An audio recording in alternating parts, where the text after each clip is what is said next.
Welcome back to the podcast, guys. Today we have an awesome episode with Ken Hobbick. He does a little bit of midterm rentals, a little bit of long-term rentals here in the Colorado Springs and Denver area. He has done some out-of-state deals and has a lot of experience, and it's going to be a great show for you to learn all about it. So we're going to get right to it, but before we get started, we're going to have a quick ad and then we'll get into the episode. In real estate, first impressions can make or break a deal. Whether you're listing a home for sale or marketing an investment property, having high quality photos are key at grabbing attention. If you want to stand out in the competitive Colorado Springs market, having high quality photos is essential.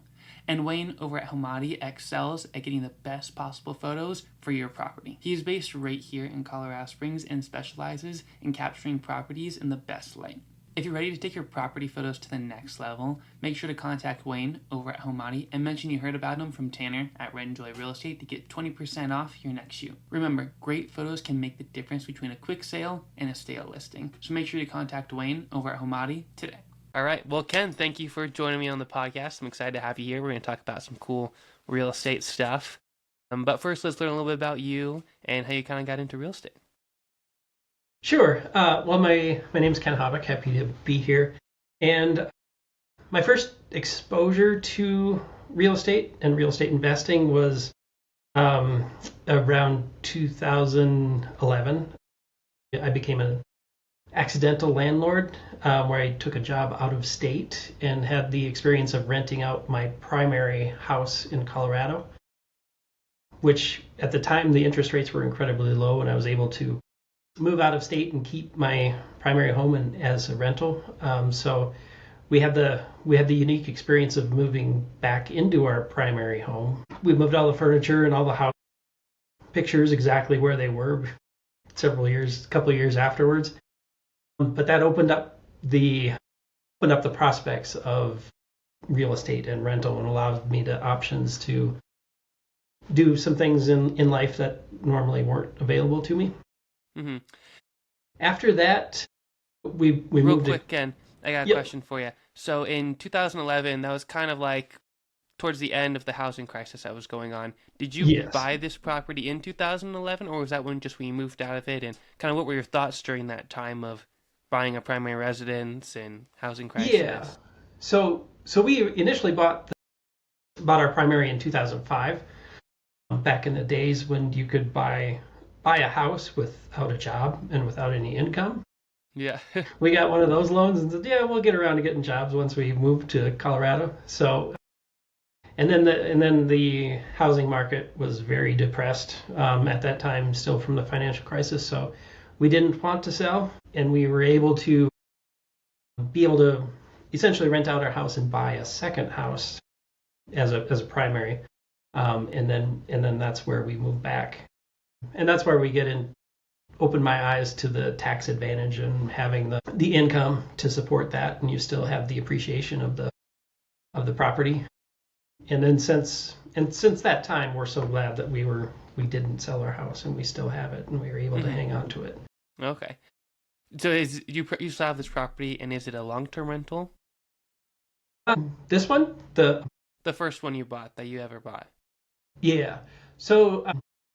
No, our second one, when we moved out of state, we bought another primary house, and then we sold that one, and then we moved back into our primary house, which we still live in today. Yeah, got it. And have since then. So did you do a lot of scaling, kind of like by buying it, living in it, and then turning it into a rental? And at what point did you kind of switch into just buying straight investment properties? That would have been a really good idea, and if I could do things over again from my youth, I would buy them and then turn them into rentals. But at that time, we still had a family and daughters, and that just wasn't an option. So I had to find a way to invest without having the advantage of house hacking and moving and all of that. So around 2015, I was able to save up, and then I started investing out of state.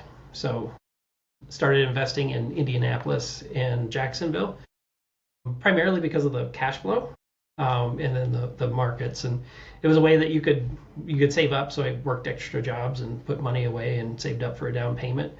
And then they were supposed to cash flow at that point, where I have the pro formas and everything cash flowing about $250 a month, and then I think they lost several $100s a month over the term of a couple of years in those. Hmm. So And those were just long-term rentals in Indianapolis?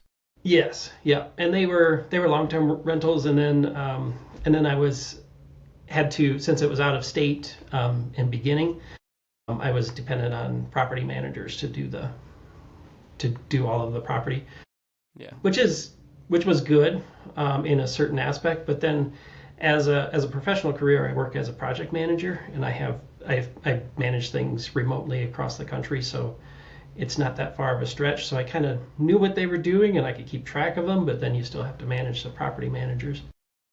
But overall, both of those properties didn't do very well. I mean, they were cash flow negative for the couple of years that I had, but I was at least able to experience the appreciation.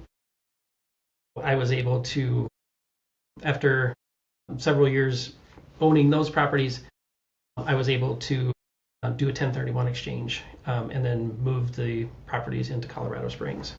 Okay. And then Is those are that the when you properties. is that when you got into like the midterm rental space at that time? Yes, yeah. So both of those, I was able to do a 1031 and take the equity and buy those. I have First, what was your process for doing the 1031? Because did you have, like, to my understanding, you have 45 days to pick a property and then 45 days to close on one of those properties that you've picked? yes, yeah, Okay. exactly. And then also in that time frame of the 1031, once you go under contract and you have to identify those properties, and then you have to pick one of those and close on them. So it's not an unlimited time. So the way that I did it, and there's some companies out there for the 1031 exchange that are very good. That once you have everything all set up, and if your 1031 completely falls apart, then it was as if it never even happened.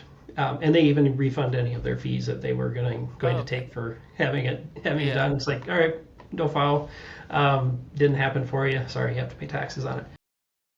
But as soon as I had the houses under contract, or even started listing the out of state properties, that's when I really started listing or searching for the properties in Colorado Springs. So, and I think in a way that it gives you a large advantage if it's a 1031 exchange. When you put an offer in on a house, you can tell the agent, you're like, this person has a very high probability of closing because it's a 1031 exchange, and Mm-hmm. even if they don't want to close on this, they will. Yeah. So that was one of them. And the property that I found, so one of the townhouses, since you're in the 1031 exchange, you're limited on, I believe it's a 45-day time frame that you have to close on it. In between that, so from the time that you close, I might be wrong on or misremember that exact date. Don't take my word for it. Look that up because it's an important date. But we were able to find a townhouse that was under construction, which normally on a 1031, because it's construction and then the delays in construction, you wouldn't want to do that because of the time frame that you're going to lose out on that. But since this one fell out of contract and it was already 80% complete, I was okay saying that, yeah, this is going to be completed in time, and we can do the 1031 exchange on that. Okay. Nice. So so I was able to take and do a 1031 from basically a house that was built in 1960 that had who knows how much deferred maintenance because it was in Jacksonville, and it was actually kind of a unique situation because I had never seen that property, and to this day I still have never seen this Yeah. property. So I bought and sold a property and rented it out, and I've never seen it. So I'm not sure how much, but I know from the invoices and the property management that it did have a lot of repairs on it and a lot Mm-hmm. of expenses to maintain Yeah. this old property. So I was able to exchange that for a townhouse that was newly built and under warranty. Mm-hmm. Nice. And so, did you have the plan of doing furnished midterm rentals on this one from the get-go, or how did you kind of get that idea? It was actually, it was right about that time that I run across some podcasts on midterm rentals. So This particular townhouse is in the south end of town, so it's closer to Fort Carson, so it's a very good long-term rental. And I bought it with the intent to have it a long-term rental. And a lot of them, basically any property that's a long-term rental can work as a midterm rental, but there's nuances like how well they work. So there's other areas and other parts of town that are desirable and work better for a long-term or a medium-term rental. So I started and I looked at the pros and cons and was like, okay, if I turn this into a midterm rental, really all I need is the management to do it and the advertising and then the furnishings. So and it was a larger 3-bedroom townhouse. So so the additional investment is basically just furniture. And I figured, well, what's the worst that can happen is I have extra furniture and a bunch of new furniture. Yeah. Or then once you have the properties and then you start seeing it, then you have the options. So basically, I rented the townhouse on the south end of Colorado Springs as a medium-term rental right from the get-go, and it did perform really well. And I did have help from a company that was doing the marketing, and then they kind of helped with the property management, but they were unlicensed property managers, so I wasn't comfortable having them do certain tasks. So they're no longer in business, but it was something that it was worth a try, and I wanted to do this. And then it's also and it's aptly named because it's midterm and it's exactly between long-term and short-term rentals. So short-term rentals, once I moved over and did the 1031 exchange, I wanted to self-manage it because just to get more involved into it. And I already had a property in the north end of Colorado Springs that inherited tenants, and they're actually still there. They've been tenants for 5 years, 6 years now, but they're very independent and they take great care of the property. Yeah. I wanted to do a little bit more effort, but not the effort that short-term rentals are involved in. And it's like, that's just way too much work. I still maintain a regular job as a project manager. So on that side, it worked well. I think I rented it out as a midterm for about 6 months, and it was good. But then I also had the intent of buying another property very shortly thereafter.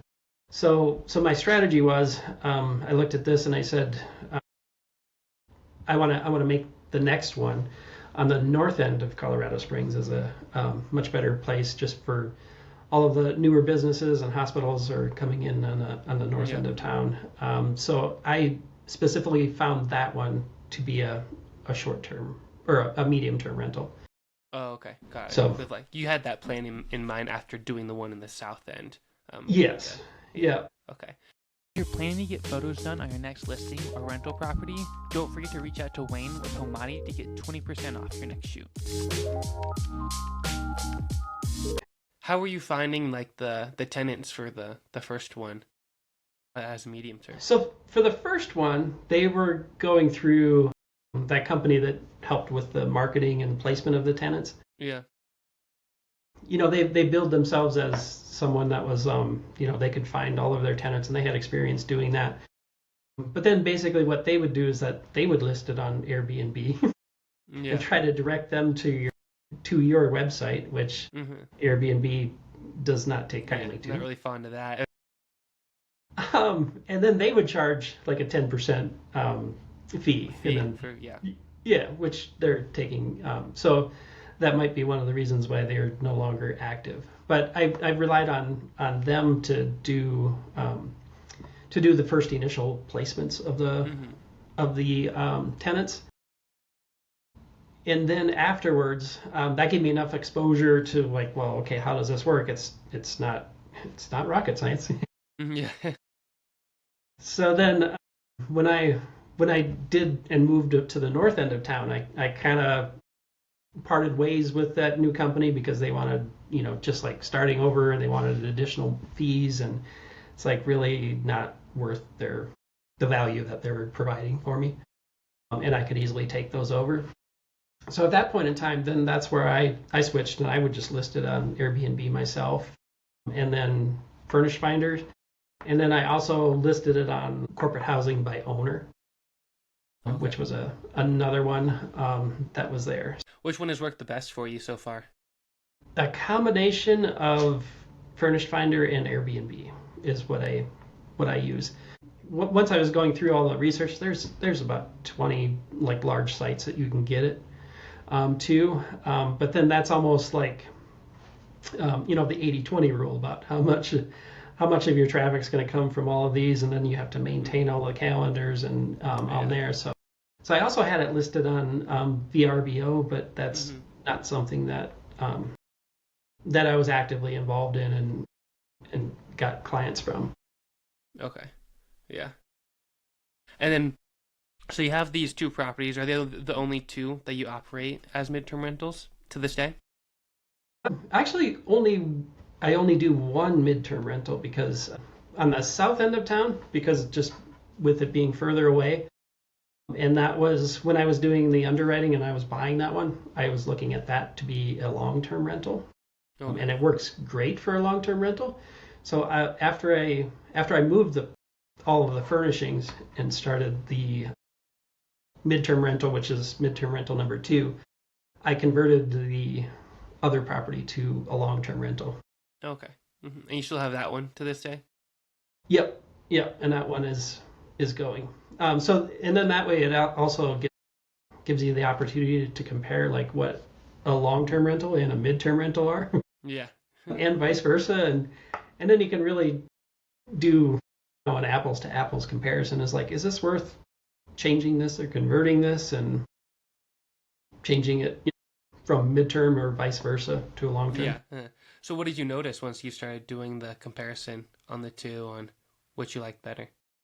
So this actually going on about 3 years of data. Actually about 2.5 now. 2.5, 3 years.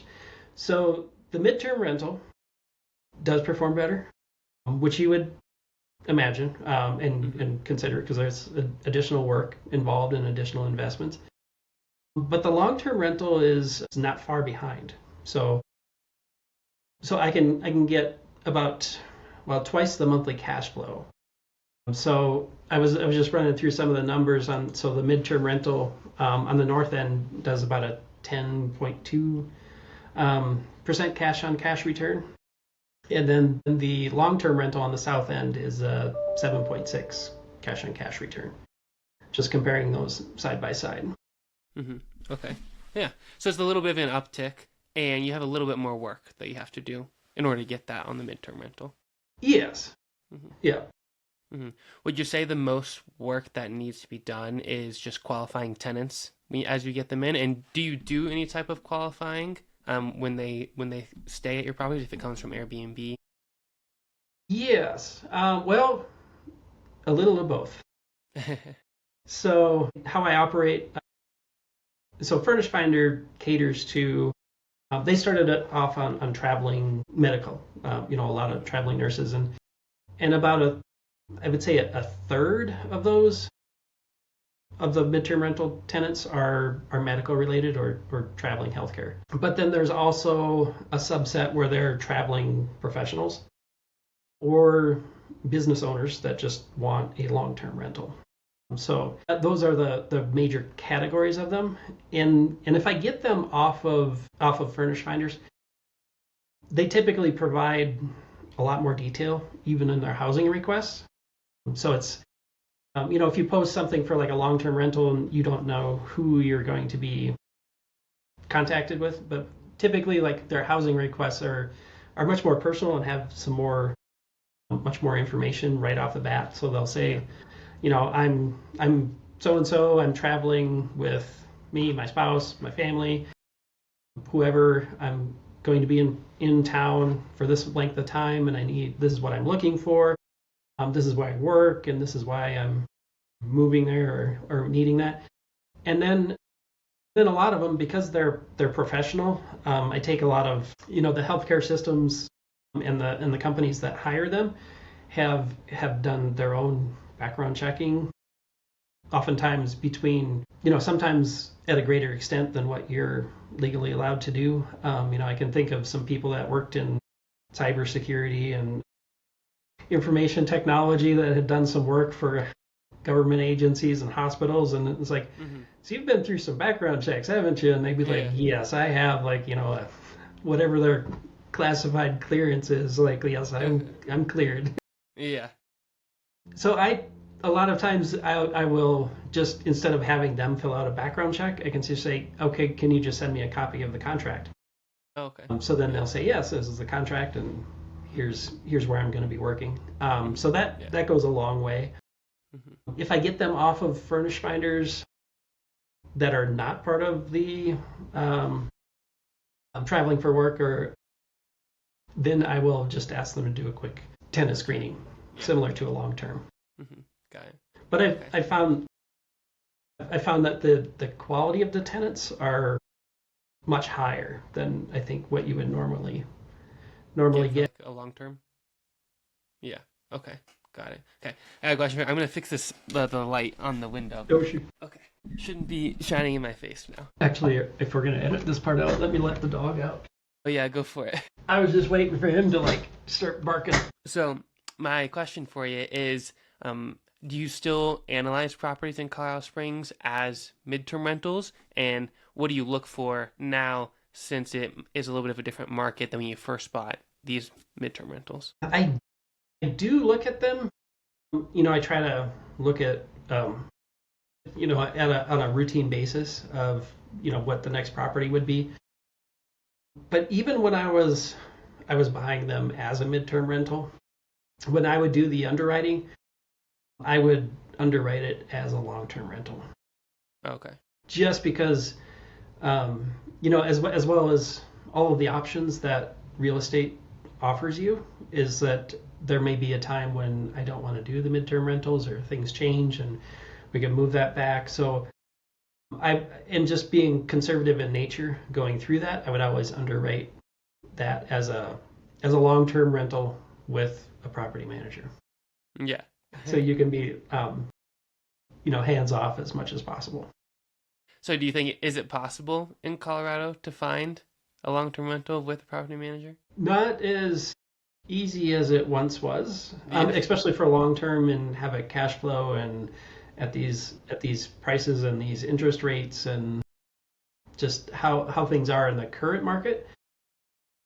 There could be a few that would work as a medium-term rental, but they're still, you've got to be cautious on where you want to go with them and how much you want to put into them.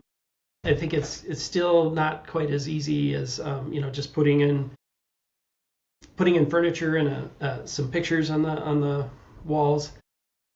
And I think it's gotten better.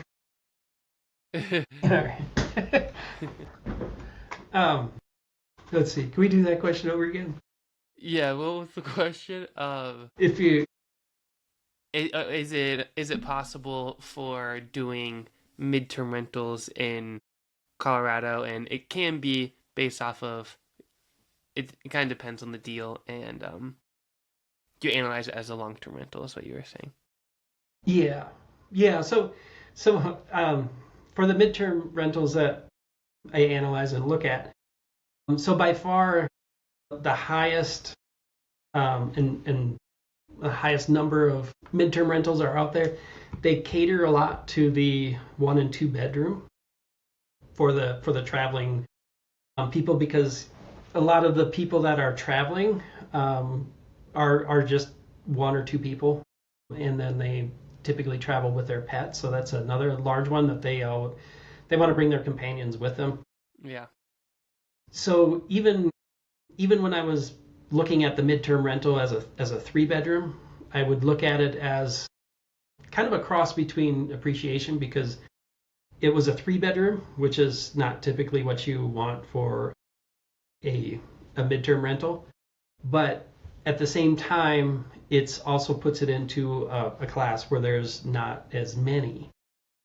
So there are, once you get into the 3 or 4 or entire houses as a midterm rental, there are fewer and fewer, just because the numbers and the people that will rent them are fewer. I would say on that front, there's also audiences for like displaced families from insurance claims that are always out there. So if you have a larger house, that can still work as a midterm rental, because there's, if something happens to people's houses and they have to displace and they have to find housing for their entire family, there's very few that can fit in the areas where they live. So I do have my midterm rental listed on insurance claim websites, knowing that they make those available too. Yeah. Have you had any luck with anyone reaching out to you about that for the insurance claims? Yes, I've had a couple people that work for the insurance companies that have reached out and say, yes, we have a potential family that needs it. And I think it's never gone as far as booking someone from those sites. Okay. But the process is like once they need to find housing for a displaced family, they'll come back to the family and say, here's what I found, here's what your options are. Okay. And I guess I've never been in the top chosen one before. But then also I know that they also look on Furnish Finder quite a bit, is where they go, and also Airbnb to find temporary housing for insurance claims. Yeah.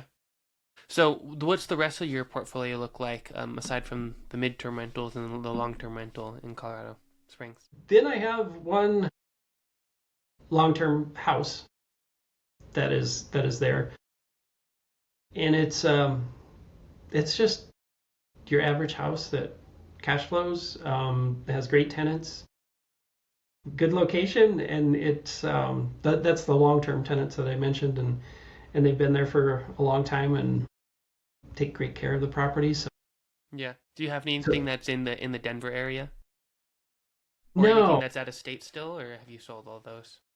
not currently. No, I had kind of done away with the out-of-state investing, but then it's kind of looking at I've looked at other markets to possibly invest out of state again. In Arizona, just at different stages in my life. I'm looking at, once closer to retirement, and once my daughters are going off to college, and like where they're going and where that's going to go, different parts of the country. So who knows? Might be buying a property for them and renting it out by the room. Yeah, get them started, and then house hacking or rent by room, and I find like a lot of advantages to combine the strategies, between medium term and rent by room. I know one of the other options, so along within the portfolio, and one of the options that I'm looking at maybe in the future is combining the long-term house. So I was able to find this house. At the time, I didn't really think too much of it, but it also has an unfinished basement, so that can be built out as a studio apartment, and then have separate leases and rent that out as a medium term rental. Okay. So Nice. so as opposed to buying a whole nother property, which is going to be the largest share of the investment, if you can take and maximize your current portfolio and build out what you have. So that would be like buying a very inexpensive medium-term rental that you just attach to another. Would property. you say that you would recommend for people to start by buying out of state, or by buying in their own backyard where they can possibly go and check up on the property? There's pros and cons to each one. I know even when I started 10 years ago, the home prices, that's why I started out of state, because it was just easier to get started. And I know, and that's why I didn't buy in Denver, because you know, even 10 years ago, the prices relative to everything else were expensive. So I think you have to look at it as, what your market can give you, and then base your investment strategy on what the market allows and what you can do. And if you can't, then you have to find alternatives to that. So, investing out of state was, I guess, a little bit stressful, and it wasn't as profitable or as smooth as I wanted it to. But it really gave the options, and it opened up a lot of doors that I wouldn't have otherwise. But I wouldn't, and now again, I wouldn't shy away from investing out of state. What about with syndications or partnerships? Do you do anything with those? Yes, so I have, with both of those. So I do partner with other people, and it kind of goes on the what you can bring to the table. So if you have experience and a lot of effort and willingness to put in a lot of hard work, then those are the people that I really like to partner with, because I can bring experience and then sometimes capital to the equation. So I also partner with rent by room strategies, and then that. Yep. Miller, who's been on the podcast before. Yes, so that falls into the category of, yes, it's a good idea. Yes, it's more profitable, and yes, it's more work. Yeah. So. And you don't do any of the work. Miller does all the work, so you're very just like on an advising role. Yes. Yeah. Right. Yeah. Yeah. So as the partner, so I'm a silent partner, but I like to know what's involved, and talking with Miller, I think I'm the most active partner that he has, or the most involved, just mainly because of the other background in properties and how things are going and how they could go, and just interest in the analytical nature of how things are going. Do you think someone should own their own real estate and kind of try and do things themselves before looking to do like a partnership or a syndication, where you're kind of more relying on that person's experience and knowledge to get started? Yeah, I would look at that as something that it would be, but it wouldn't be entirely a deal breaker to go in. If you learn it as you go, and if you can learn from somebody else, that's great. Or if you can just learn it by doing it, it kind of goes both ways on that one. But I would say you wouldn't necessarily have to own your property, I think, or to be that involved with the property. But I think if you're asking the questions along the way, if you're going to take on partners, then you would want to have quite a bit of experience owning and operating the properties beforehand. I think, is that what you're more? Yeah, I guess that's what I was thinking. Yeah. More asking. So I got another question for you. We'll go back to midterm rentals, because I know you have a crazy story about what happened in your midterm rental. Is that the craziest experience you've had with a tenant ever? And feel free to tell this story to let us know what happened as well. Yeah, so that was, I'm not even sure how much I can say without, because it's still active. But it was, and it's not specific even to midterm rental, because it was just, it would fall under the landlord story, where it could happen at any property. But it was happened where it was falls under the category of a domestic assault, where there was property damage done. So just one day I received a call from the police department, and said, and that's not typically the kind of call that you get. And they would start off and say, well, there was an incident at your property. It's like, okay, well, what's going on, and was it, what happened, and how are things? And it's like, well, there's quite a bit of property damage that's there, and so they would ask questions like, well, do you know how much a glass shower door replacement is, and and how much is it to replace all the carpeting and things like that? And I was like, well, it's several $1,000s, and And I think at that time they were just asking like, well, how much, because there's, I'm sure, stipulations with how much damage is caused and what's done. But yeah, it was kind of an assault and kidnapping, and he has an individual that was not on the lease, so he was technically a guest, but it was facing some pretty serious charges that are still ongoing. Yeah. Would you say that was like on like the top tier of all like the standard issues that you get a phone call with as a landlord? Actually, I don't even know if that falls into like the worst experience, Oh, because really? overall, like the large picture, she was not hurt. It was property damage, which was relatively easy to replace and fix. I think the worst property management story or happened like right away. Like when I bought the out of state properties, I bought it with existing tenants, and then it went downhill right from the first week.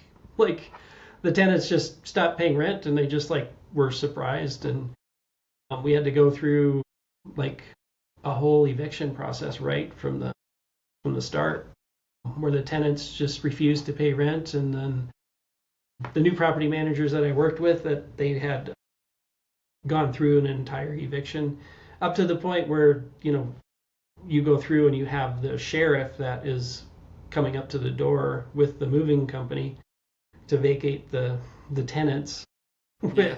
and their personal belongings, and then just talking with the property manager, he said that was completely unbelievable because they were surprised that there was a sheriff there with a moving company. Like, Yeah. where did they just think they were gonna stay forever without paying rent ever? Like, well, how Yeah. does this how does this work? Awesome.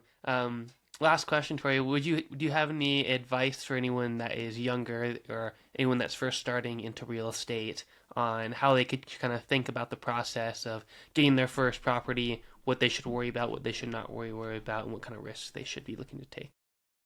Hmm. Yeah, I would say just to do a lot of market research as much as you can and due diligence. I know just with the prices and how hard it is to find properties, to really link up and do networking with other people, that you can find out what you can offer to bring to the table, whether it's finding deals or extra work. I wouldn't shy away necessarily from partners. I would do a lot of due diligence in the partner as well. I've had partners in the past that have really been great, and I feel fortunate that I've been able to do that. Usually, partnerships, they get off track when there's differing expectations about what can happen, and I was like, oh, I thought you were going to do this, or and have a lot of things in writing and clear criteria. But I think like partnerships are probably one of the best ways that you can get started. Um, I also wouldn't I don't regret investing out of state from just to get started, because it gets things rolling, and it gives experiences, good and bad, and gives you a taste of what's out there and what's possible. And then also, one of the things that really made a difference, I just finished reading The Gap and the Gain, which is a really good book if you have that. But there are times, even when I started, I mentioned the evictions. That was that, and it wasn't even the first eviction. That was a recurring theme, and on a lot of things is to look at it at long term, and don't compare yourself to others. So that's basically the premise between the gap and the gain. Is when you're in the gain, you compare yourself to all of the gains that you've made from your beginning, and then when you compare yourself to the gap, you compare yourself to everybody else on Instagram that closed like 50 deals this week and just bought a 100-unit apartment building, and it's like, well, no, that's not where you're at. So there are times when, even though it was looking really bad, and it's like, oh wait, we had another repair, we got this, we had negative cash flow this month. When you look at that over the course of years or long term, and then you compare it to like how other investments are going, real estate still tops them. It's like, wait, this isn't even going that good. And over the course of years, because you have, you have the debt pay down, you have the income, you have the appreciation, and you have all of this, and you look at it on a long-term basis. It's like, no, you're doing just fine. You have to keep that in mind, and then also keep the expectation that no, you're not going to be, a millionaire overnight, and it is going to take a long time, but it's methodical that you have to keep going. Yeah. Awesome. That was great advice, Ken. I really appreciate it. Thank you again for being on the podcast. And if anyone has any questions and wants to reach out to you, where could they find you at? I think my email is probably the best. If you have show notes, or I could just give it. Yeah, I can put it down in the show notes, and if people want to reach out, and they can always send me a message too, and I can get you guys in Yeah, touch. you could put my email and phone number in the show notes, and that's typically it. Yeah. Maybe mention podcasts so I know not to. I get like everybody else loves spam mail. Yeah, that'd be great. Awesome. Well, thank you again. Thank you, Ken. I appreciate it. Yeah, thanks. It was fun. Sweet.